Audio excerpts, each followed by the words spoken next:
people are constantly asking me, why is Adrian not posting his vlogs anymore? Wait, di ba? Adrian. A day na lang. This is what would a day look like for someone trying to do everything all at once.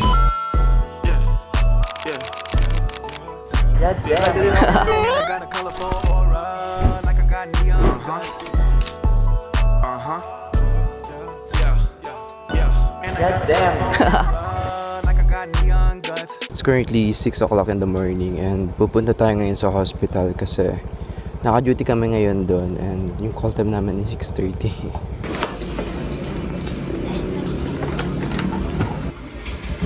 Sa labas ako ngayon ng hospital and kailangan natin pumasok kasi anong oras na. Baka ma-late pa tayo. Nalaglag yung mic ko. Yung susi ko. Uwian na! Woo! Bye sir! Ingat po! Ingat. God damn. So yun, uwian na kami. Pero marami pang gagawin and may 6 PM pa akong class mamaya. But we need to eat first. Let's go.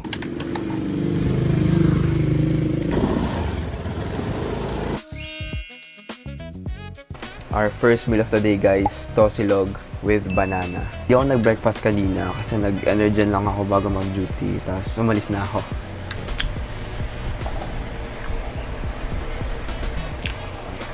Mag-gym ako mamaya pero kailangan ko na muna maglinis ng kwarto. Kasi ang dumi ng kwarto ko. Tignan mo naman yan bro. Teka nga lang.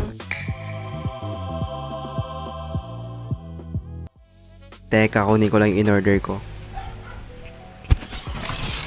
So yun, dumating na kasi yung in-order ko guys. Buti nga ako yung nagkuha nito. Baka pagalitan naman ng mama ko kasi kung ano na in-order ko eh.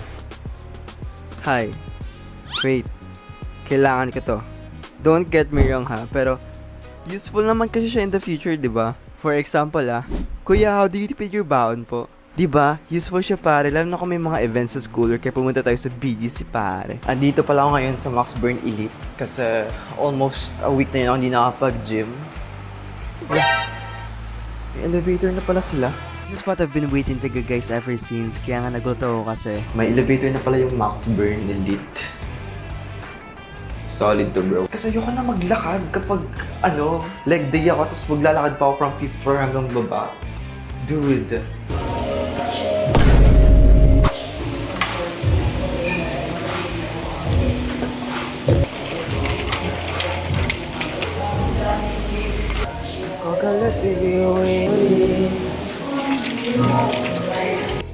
We're gonna work out upper body guys. Yo! Try mo to. Yeah. Pre-workout, isang scoop lang.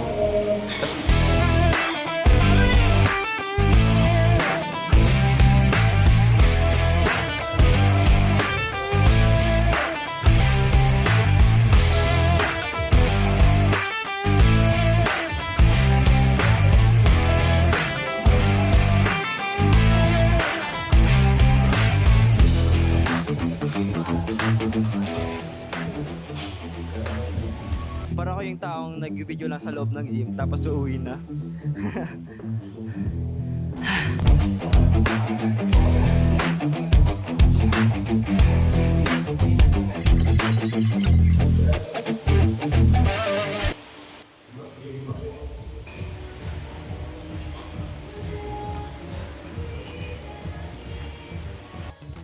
Tara bro. Naka-vlog na rin ako ngayon. Oo.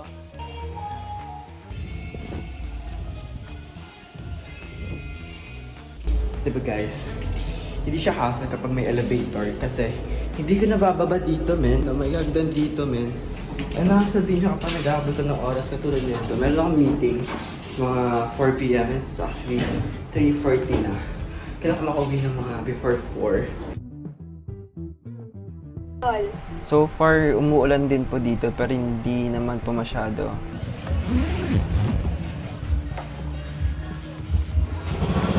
Nag-order ako dito sa my Daily Joe kasi ayoko matulog sa klase. Isa pong Spanish latte po. And since 6:30 pa yung class natin, pupunta muna ako ng USG kasi I have to work. And while I was browsing my laptop, nalaman ko na wala palang wifi. On the way na ako sa next class ko since magsi 6:30 na. 6:15 na guys, 15 minutes. Kailangan ko na bilisan boy.